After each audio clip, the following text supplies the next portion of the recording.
19대 대통령 선거를 불과 일주일 앞두고 바른정당 의원 13명이 오늘 오전에 집단 탈당을 결정했습니다. 이로 인한 대선판의 지각 변동이 예고되고 있는데요. 네, 관련 내용 두 분의 정치평론가와 함께 짚어보겠습니다. 네. 현경병 성균관대 초빙교수, 차재원 부산가톨릭대 초빙교수 자리하셨습니다. 어서 오십시오. 어서 오세요. 안녕하세요. 자, 먼저 바른정당 얘기를 바로 해보겠습니다. 뭐 예정된 수순이었다고 봐야 되는 건지 아니면 좀 상당히 좀 바른정당 입장, 유승민 의원 입장에서는 좀 다소 좀 섭섭한 면도 없지 않아 있을 것 같기도 하고 또 충격이다 볼 수도 있을 것 같긴 한데요. 일단 바른정당 의원 13명이 오늘 오전 탈당을 결정하고 홍준표 한국당 후보 지지를 선언했습니다. 앞으로 대선판 지각 변동을 줄 수 있을 것이냐 예상이 되고 있는데 어떻게 좀 보고 계신지 먼저 현 의원님 말씀해 주시죠. 예. 일단 대선이라는 큰 흐름에 그 바른정당의 소속 의원들이 맞춘 거 아니냐 이렇게 봅니다. 사실 그 원래 새누리당 때에 그 박근혜 전 대통령의 탄핵 파면 이 과정에서 그 친박과 도저히 함께 할 수 없다고 해서 탈당해서 만들어진 정치 세력이거든요.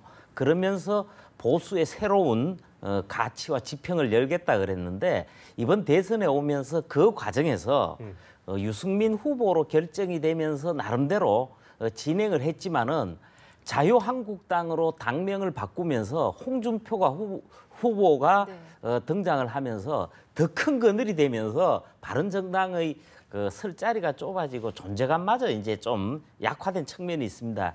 이런 상황에서 지금 정반대의 상황으로 보시면은 진보 좌파에서 문재인 후보의 강세가 거의 독보적인 일강 체제가 지속이 되다 보니까 이대로 가다가는 보수가 오히려 진보의 대선 승리를 가져온다 이런 상황에서 불가피한 측면도 있습니다. 그런데 이제 향후에 유승민 후보의 선택이 남게 되겠죠. 이게 어떤 좀 남은 시간 동안 그 지지율 측면에서 홍준표 후보한테 좀 득이 될까요? 어떻게 좀 보세요? 그렇죠. 홍준표 후보 입장에서는 지금 본인이 지금 그 상당히 바라고 있는 것 중에 하나가 실버 크로스라고 해서 자신이 확실한 2자리로 올라가는 것이 좀 중요한 사항 아니겠습니까? 예. 아무리 이 그 문재인 후보의 그 일강 독주 체제라 하더라도 본인이 문재인 후보의 대항마가 되는 것 자체가 상당히 중요한 구도라고 할 수 있는 거거든요. 지금 자신이 문재인 후보의 대항마가 확실하게 돼야만 이 지금 상당히 그 부동층에 가 있는 보수 표심도 끌어올 수 있다. 그렇기 때문에 바른정당의 그 의원들이 대거 지금 탈당을 하면서 홍준표 후보의 손을 들어줬다는 측면에서 본다고 한다면 홍준표 후보 입장에서는 천군만마를 얻은 그런 셈이 되는 것이죠.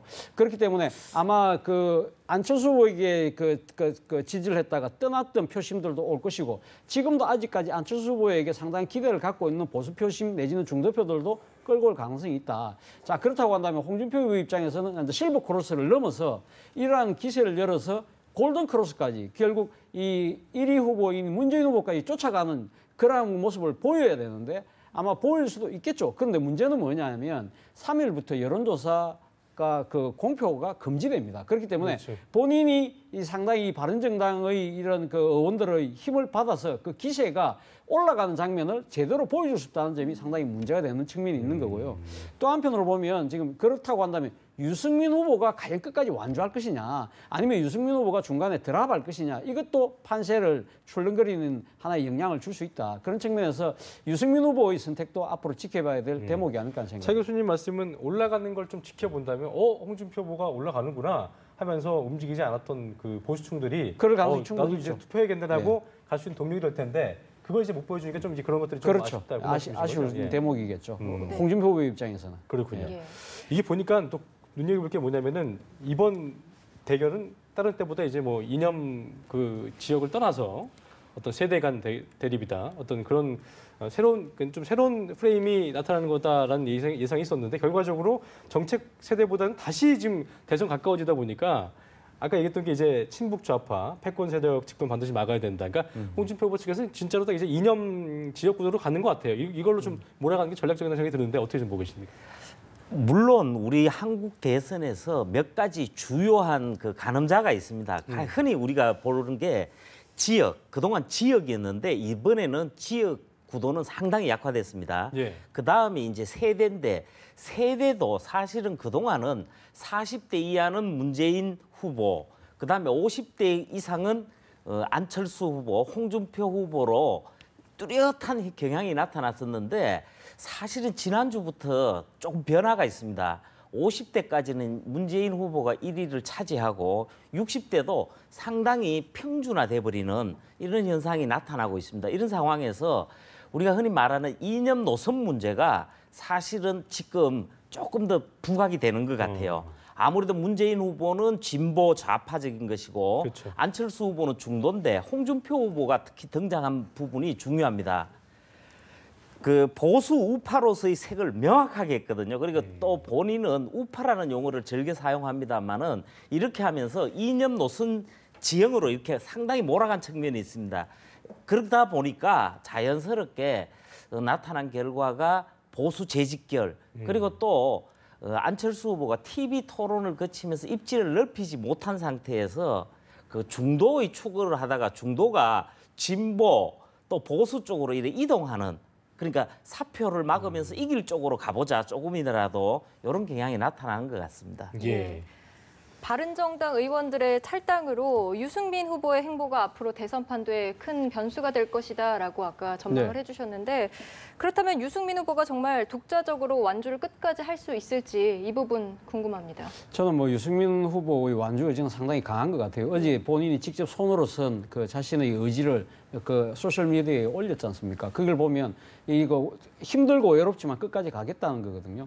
사실 뭐 유승민 후보 입장에서는 어떻게 보면 상당히 그 많은 의원들이 탈당했지만 아마 유승민 후보가 떠올릴 수 있는 아마 이 그 역사적 그 고사를 하나 떠올릴 수도 있을 겁니다. 아마 상류십이라고 이 옛날 이순신 장군이 명량해전을 앞두고 이 신에게 아직도 12척의 배가 있습니다. 네. 그래서 마지막 이 상당히 그 결전에 임하는 그러한 그 마음을 가졌었는데 아마 본인도 지금 아직까지 그 바른정당에 18명의 의원이 그대로 남아 있거든요. 물론 뭐 한 두세 명 정도가 탈당할 가능성이 있다고는 하지만 네. 그러나 김무성, 주호영, 정병국 의원을 비롯한 이 지도부 그룹들은 그대로 잔류를 하겠다고 하는 입장이기 때문에 결국은 유승민 후보가 하기 나름이 아닐까라는 생각입니다. 그러나 물론 뭐 유승민 후보가 끝까지 완주하기는 쉽지는 않겠죠. 그렇지만 그 유승민 후보가 나름대로 기댈 수 있는 부분 중에 하나는 일종의 동정 여론도 아마 생각할 수 있을 겁니다. 사실 네. 어떻게 보면 유승민 후보가 지금 이 지지율이 이렇게 안 오르는 이유 중에 하나가 배신자 프레임에 갇혀 있던 거 아닙니까? 그러나 사실 어떻게 보면 유승민 후보는 첫건에 이미 이야기를 했다고 그래요. 오늘 탈당한 의원들이야말로 진정한 배신자다 아니냐 그렇게 강하게 비판을 했는데 이러한 그 유승민 후보가 가지고 있는 참보수, 따뜻한 보수, 개혁적 보수의 가치가 흔들리는 부분에 대해서 그동안 유승민을 주목하지 않았던 표심들이 일종의 동정심이 일어나면서 유승민 후보를 또 지지할 수 있는 가능성도 전혀 배제할 수 없는 거거든요. 그렇기 예. 때문에 결국은 유승민 후보가 어떻게 하느냐 그에 따라서 유승민 후보가 이 지금 이제 자체의 정치적 운명이 결정되지 않을까 생각해요. 네. 그러니까 뭐 결과를 떠나서 유승민 후보의 어떤 정치 생명이 또 걸려 있다 볼 수 있는 부분이기 때문에 끝까지 간다는 저 자필 글처럼 내려올 일은 요원해 보인다는 생각이 드는데 어떻게 좀 보고 계십니까? 우리가 흔히 하는 말로 그 유승민 후보의 개인적인 인성이란 게 있는데 아마 그 점 때문에 끝까지 가지 않겠느냐. 사실 박근혜 대통령 시절에 그 위세 강하던 친박의 공세 속에서도 자기 의지를 굽히는 일은 없었거든요. 그런 측면에서 이런 상황으로 예측을 하는 것 같은데 아까 그 유승민 후보의 한 측근이 탈당한 13명의 의원을 배신자라고 한 거는 굉장히 잘못됐습니다. 그동안 바른정당이 나름대로 새로운 보수, 따뜻한 보수, 개혁적 보수 뭐 이런 등등해서 모습을 보였어야 되는 것이고 그런 점에서 누구보다도 유승민 후보가 그 모습을 제시를 해줬어야 돼요. 따지고 보면은 지금 탈당한 의원들을 저는 결코 옹호하는 게 아닙니다. 이분들도 그동안에 굉장히 많은 절차가 있었습니다. 의총도 거쳤죠. 또 그다음에 당 대표, 또 공동선대위원장 면담도 있었죠. 그리고 20명의 의원들이 단일화 촉구도 했었고 이런 일련의 과정을 거쳐왔는데 유승민 후보가 아무런 정치적 제스처를 안 해요. 그냥 나를 따라와 달라 그러는 건데 그렇게 하기에는 이 보수 대연합이라는 더 큰 틀이 있습니다. 그 점에 대해서 유승민 후보가 좀 고민할 필요가 있고 그리고 사실은요. 우리 바로 직전에 이정희 후보가 후보 사퇴를 하면서 대선에 상당한 영향을 준 게 그 3일 전이었거든요. 지금 이제 7일 남아 있습니다. 그리고 또 그전 대선에는 그 정몽준 후보가 하루 전날 그 노무현 후보에 대한 지지 철회를 하면서 판을 바꿔놓는 그렇죠. 상황까지도 있을 수가 있거든요. 7일이면 상당히 많은 일이 있을 수 있습니다. 그런데 유승민 후보의 경우에는 단일화를 포함한 모든 부분에서 본인 입장이 아닌 그 보수나 대선 전반을 고려하면서 어떤 정치적 선택을 한번 고민해봤으면 좋겠습니다. 그래요. 알겠습니다. 어떤 행보를 보일지는 좀 지켜봐야 될 부분인 것 같고요. 자, 네. 대선 이제 일주일 앞두고 오늘 마지막 그 TV 토론회가 열리는데요. 후보들 오늘 토론을 마지막 승부처로 삼아야 될 텐데 예. 물론 이 토론회가 어떤 마지막이기 때문에 얼마 남지 않은 일주일 동안의 어떤 변수로 작용할 수 있을까라는 생각이 들긴 합니다만 어떻게 좀 보고 계신지. 아무래도 이번 들어보겠습니다. 토론회 상당히 중요하죠. 앞서도 제가 말씀드렸지만 여론조사가 이제 3일부터 공표가 금지되고 이번 또 토론회가 마지막이거든요. 그렇기 때문에 사실 어떻게 보면 후보들 입장에서는 이래 언론을 통해서 대국민들에게 유권자들에게 다가가서 자신의 메시지를 전달할 수 있는 완전 마지막 기회인 거죠. 그리고 사실 오늘은 이 그 중앙선관위가 주관합니다만은 세 번째 토론회 아닙니까? 그리고 주제가 사회 분야거든요. 사회 분야고 국민 통합 분야입니다. 그렇기 때문에 과연 그렇다고 한다면 어떠한 부분들이 이야기가 될 것이냐 부분인데 저는 첫 번째로 최대의 쟁점은 결국 사드 비용 논란이 아닐까 하는 생각입니다. 사실 뭐 사드라는 것 자체가 안보나 경제의 문제일 수도 있지만 그러나 이 사드를 둘러싼 국민적 그러니까 이 여론이 많이 분열돼 있기 때문에 국민 대통합의 관점에서도 볼 수 있는 측면이거든요. 그러니까 문재인 후보 입장에서는 아마 이 사드의 비용 문제를 갖고 일종의 이면 합의서를 들고 놓으면서 아마 그 사드 부분을 찬성했던 후보 측들을 아마 상당히 공격을 하지 않을까 하고 이 부분에 대해서 사드에 찬성했던 예를 들면 뭐 지금 홍준표, 유승민 후보의 그 반격도 볼만하지만 무엇보다도 상당히 입장이 그 지금 주목되는 부분이 안철수 후보가 아닐까 하는 생각입니다. 안철수 후보는 강하게 반대했다가 입장을 선회했었잖아요. 네. 그렇기 때문에 이 지금 뒤에 불거진 이 비용 문제 때문에 안철수 후보가 어떻게 상당히 정치적 공경 속에 빠질 수 있는데 이걸 어떻게 헤쳐놓을 것이냐 부분이 있는 거고요. 또 하나 부분은 결국은 또 사회부 분야에서 중요한 것은 복지 문제 아니겠습니까?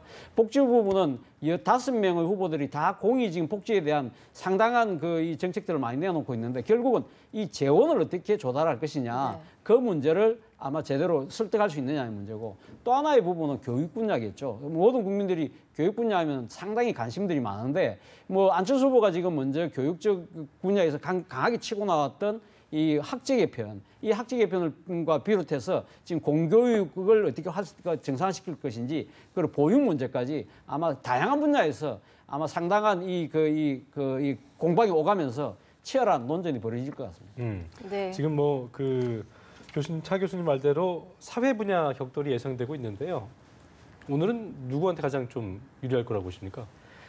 그동안 먼저 흐름을 한 두 가지 부분은 조금 짚어드리고 싶은데 네.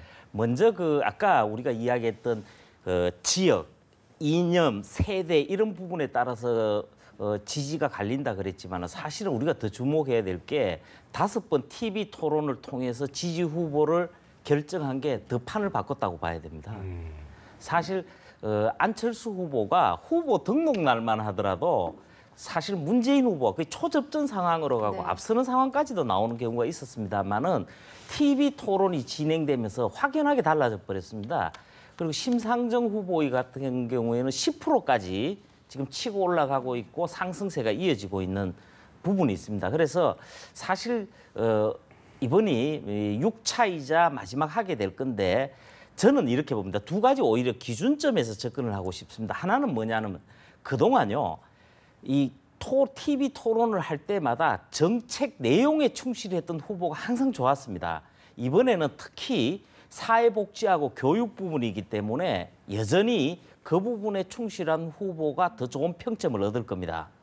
그리고 또 한 부분은 오늘이 7일 남았거든요. 근데 지난 대선 때의 선관위에서 7일 전에 지지 후보를 바꿀 수 있다가 한 20% 정도 됩니다. 예. 근데 이제 이번에 모 언론사가 한 거에는 어제 한 거에서 나온 거 보면은 한 30%가 바꿀 수 있다거든요. 네. 그래서 오늘 하는 부분에서는 자기 입장을 명확하게 하되 지지층을 결집시킬 수 있는 내용을 어떻게 하느냐 이게 승부처 아니냐 이렇게 봅니다. 그런 면에서 안철수 후보가 그 전에 이제 토론회에서 모든 분야에서 좀 전반적으로 좀 모호한 태도를 취해서 이런 부분들이 좀 이제 지지층을 이탈시키는 요인 되지 않았냐는 분석도 있었는데 그런 면에서 오늘은 좀 절시부심하겠네, 좀 더 준비를 많이 했겠네요, 그죠? 정말 제가 볼 때는요 지역 유세의 효과가 많이 줄어들었기 때문에 처음서부터 그렇습니다. TV 토론의 중요성은 이미 강조되어 왔기 때문에 지금이라도요 전력을 여기에 쏟아야 됩니다.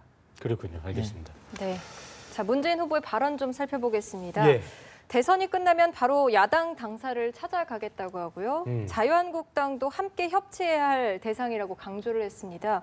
이거는 뭐 어떤 의미라고 봐야 됩니까? 통합을 강조한 겁니까? 그렇죠. 아무래도 통합이라는 측면을 강조한 거겠죠. 오늘도 뭐 문재인 후보가 이런 이야기를 했다더라고요. 그러니까 적폐청산과 통합은 따로 가는 것이 아니다. 동전의 양면과 같은 것이다. 그런 이야기를 지금 하고 있는데 문재인 후보가 지금 지지율에서 상당히 앞서가고 일강 독주 체제를 뭐 구축했다는 여러 가지 평가가 나오고 있지 않습니까? 그렇기 네. 때문에 본인 입장에서는 선거의 승리도 중요하지만 이제는 선거 이후에 나름대로 집권 플랜에 대한 고민이 아마 이 지금 발언에 묻어나고 있는 것이 아닌가라는 생각입니다. 사실 이 문재인 후보가 만약 당선이 된다고 하더라도 사실은 어떻게 보면 가시밭길이거든요. 네. 뭐 수많은 지금 남자들이 지금 자신 앞에 있는데 그걸 갖다 본인의 힘으로 혼자 갈 수가 없는 것이죠. 무엇보다도 지금 여소야대 국민이기 때문에 이 국회 내에서의 협조가 절대적으로 필요한 상황이고 그렇다고 한다면 거기서 찬밥 더운 밥을 가릴 수가 없는 상황이죠. 그렇기 때문에 지금 뭐 아직까지 선거에 임하고 있기 때문에 적폐청산이라는 부분에도 분명한 상당한 무게를 두고 있지만 그럼에도 불구하고 선거 이후에 벌어질 상황에 대해서도 미리 대비하는 그런 모습을 보여주면서 또 어떻게 보면 이번 선거에 대한 승리에 대한 자신감도 묻어넣은 것이 아닌가 하는 생각입니다. 네. 네. 자, 홍준표 후보가 문재인 후보와 안철수 후보 상황론, 예, 이게 참 재밌더라고요. 그러니까 상황론을 또 다시 꺼내들면서 그 공세를 이어가면서 본인의 상황은, 그러니까 문재인 후보의 상황은 이해찬, 안철수 후보의 상황은 박지원, 김종인이 상황이고 본인은 이제 태상황이고 본인의 상황은 이제 서민이다 이렇게 얘기하면서 상당히 좀 이제 어떤 제왕적 패권주의에 대한 그 우려를 나타내면서 상당히 좀 그 강조를 했는데요. 이 부분은 어떻게 좀 어떤 전략을 좀 봐야 될까요? 예. 우선은요 홍준표 후보가 거침없는 홍준표입니다. 예. 그리고 어떤 명확한 개념 설정과 이미지 대비를 통해서 확실하게 국민한테 메시지를 전달을 해요. 예. 그래서 상대 후보에 대해서 나름대로 흠집 내기에 굉장히 좋은 부분입니다. 그동안은 안철수 후보가 그 박지원 대표 그리고 이제 김종인 공동정부 추진위원장까지 들어오면서 사실은 태상황 논리를 불러올 수 있는 여지가 있어요. 예. 그리고 다른 정당을 한번 유심히 생각해 보십시오. 당대표나 원내대표나 선대위원장이 이름이나 거론되는 적이 거의 있었는지요. 근데 여기는 후보보다 어떻게 보면 더 언급이 되다시피 해요. 그래서 타격이 있던 차에 지금 사실은 홍준표 후보 가져와야 될 게 안철수 후보 지지표거든요. 그러니까 그 부분에서 명확하게 나를 세울 수 있었던 부분인 것 같고 그리고 문재인 후보와 안철수 후보를 뭉뚱그려가지고 비판할 수 있는 부분이 이번에 이해찬 후보가 이제 극우 세력에 대해서 괴멸시켜야 한다는 이 발언에서 그렇죠. 되는데 사실은 그 여지가 충분해요. 이해찬 의원 같은 경우는 문재인 후보가 청와대 민정수석, 시민사회수석, 비서실장 할 때의 국무총리였단 말이에요. 그리고 힘이라든지 위세라든지 이런 부분이 이해찬 총리에게 들어가 있었습니다. 나이도 더 많고요. 이런 상황에서 홍준표 후보가 문재인 후보에 대해서 상당히 이 부분에는 뼈아픈 소리가 일 수가 있어요. 물론 큰 흐름은 잡아져 있지만은 이 부분은 문재인 후보가 이후에도 새겨야 될 부분일 수도 있습니다. 보수 세력을 좀 다잡는데 상당히 좀 효과적인 멘트였다라고 좀 볼 수 있겠죠? 그렇죠. 홍준표 후보 입장에서는 이번에 뭐 지지율 상승 자체가 사실 본인의 보수 본색을 아주 분명히 함으로써 이 보수 유권자들 표심을 잡아온 측면이 분명히 있는 거 아닙니까? 그렇다고 본다고 한다면 지금 문재인 후보의 상황은 이해찬 전 총리다고 지금 규정하는 것 자체가 이해찬 전 총리가 사실 어떻게 보면 친노 세력의 그렇죠. 그런 상당히 핵심적인 인물이라고 볼 수 있는 거 아닙니까? 그러면 친문 뒤에는 친노가 있다. 그런 식으로 그걸 친문과 친노로 지금 설정되는 단어 자체에서 풍기는 이미지가 뭡니까? 패권 세력이라는 그렇습니다. 거죠. 그런 식으로 해서 구정치 세력이고 패권 세력이고 그리고 2002년부터 2003년부터 5년 동안 집권하면서 실패했던 정치 세력이라는 걸 규정을 하는 거죠. 그리고 마찬가지로 지금 안철수 후보에 대해서 지금 태상황을 김종인 전 대표를 겨냥해서 지금 태상황이라고 규정하는 이유는 뭐겠습니까? 결국 안철수 후보가 개혁 공동정부라는 그 카드를 들고 지금 그 김종인 전 대표를 영입해서 어떻게 하려고 합니까? 지금 홍준표 후보를 포함한 단일화를 지금 시도하고 있는 거지 않습니까? 그렇다고 한다면 본인이 지금 단일화의 압박에서 자기 보고 홍준표 후보 보고 지금 후보직을 내놔라는 이야기처럼 들릴 수 있기 때문에 본인은 그런 걸 갖다 응할 수 없다. 그렇기 때문에 그 연결고리라고 할 수 있는 김종인 전 대표를 향해서 예를 들면 태상황이다. 그런 식으로 해서 안철수 후보의 정치적 공세를 차단하고 그리고 또 한편으로는 이 김종인 전 대표로 활용하는 그러한 정치 자체가 구정치다는 식으로 지금 몰아가는 거죠. 그렇기 때문에 안철수 후보의 정치는 새 정치가 아니라는 그러한 공격도 같이 함께하고 있는 포석이 아닐까 하는 생각입니다. 예. 그런 지금 말씀해주신 것처럼 안철수 후보의 입지가 조금 애매해진 것 같기는 합니다. 그래서 안철수 후보가 이제 문재인 후보, 홍준표 후보를 기득권 양당의 후보다 이렇게 정의를 하고 자신은 정치적으로 자수성가를 한 사람이다 이렇게 표명을 했는데요. 아무래도 막판에 좀 차별성을 강조하면서 표심몰이를 하려는 걸까요? 제가 볼 때는 그다지 효과를 발휘하기는 어려울 겁니다. 어렵다. 다만 이제 그 문재인 후보에 대해서는 과거 DJ 노무현 정권의 기득권을 강조하는 것 같고 홍준표 후보의 경우에는 이명박, 박근혜 정부로 이어진 기득권 차원의 어떤 이미지 결합을 시킨 것 같은데 예. 사실은 조금 그 부분에서는 동의하기는 어렵고요. 무엇보다도 지금도요. 이런 식의 상대에 대해서 이야기를 해왔지만 본인에 대해서 어떻게 하고 본인은 앞으로 정책 공약이 무엇이고 국정을 어떻게 하겠다 이런 부분에 대한 내용이 없었던 거에서 밀린 거잖아요. 지금도 제가 볼 때는 남 이야기보다는 본인 이야기를 하는 게 저는 중요하다고 보고 그 본인 이야기 중요한 게 오늘 있을 TV 토론에도 마찬가지지만은 그 사회복지나 교육에 대해서 한다면은 그 부분에 대해서 굉장히 충실한 내용을 담아줘야 됩니다. 예. 국민들이 얼마나 관심이 높은 부분입니까? 그리고 자수성가가 중요한 게 아니고요. 제가 볼 때는 그런 식으로 하면 다른 반론이 나올 수가 있습니다. 그보다는 본인이 경제에 대해서 잘 아는 사람으로서 국민 경제를 위해서 무엇을 하겠다. 이 부분을 내부로 해서 자연스럽게 득표라든지 이미지를 쌓아가는 게 더 바람직한 방향 아닙니까? 예, 알겠습니다.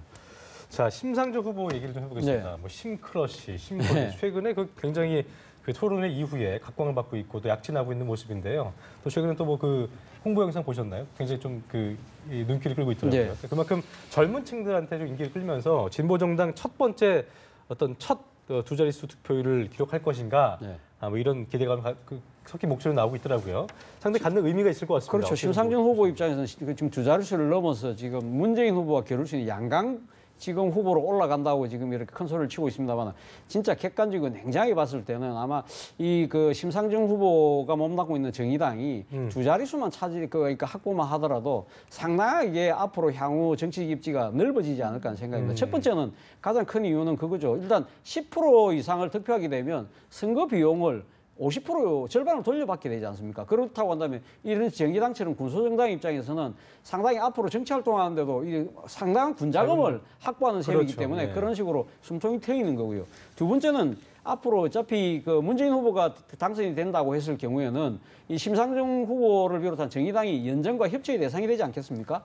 그럴 경우에 이 정의당의 입장에서는 이 아마 연정 또는 협치 정부에서 상당한 정치적인 파일을 훨씬 더 큰 몫을 차지할 가능성이 있다. 10% 정도를 확보하게 된다면 제 생각에는 뭐 장관 한 서너 석까지도 확보할 가능성이 있다는 거죠. 그렇기 때문에 이 그 진보 정치의 가치를 국정에다 반영할 수 있는 기회가 생긴다는 거죠. 그리고 세 번째는 내년에 있을 지방선거, 또 나아가서는 2020년에 있을 21대 국회의원 총선에서도 예. 상당한 약진을 기대할 수 있다. 왜냐하면 이번에 심상정 후보가 보여준 일관된 진보 정치의 가치에 대해서 네. 많은 사람들이 평가를 하고 그것이 또 그 기대감으로 커지고 그것이 향후 선거까지 이어질 것이라고 보기 때문에 심상정 후보 입장에서는 반드시 두 자리를 확보해야 될 그런 아마 절박한 아마 목표가 생겼을 겁니다. 네. 예. 오늘 말씀 여기까지 듣겠습니다. 두 분 고맙습니다. 고맙습니다.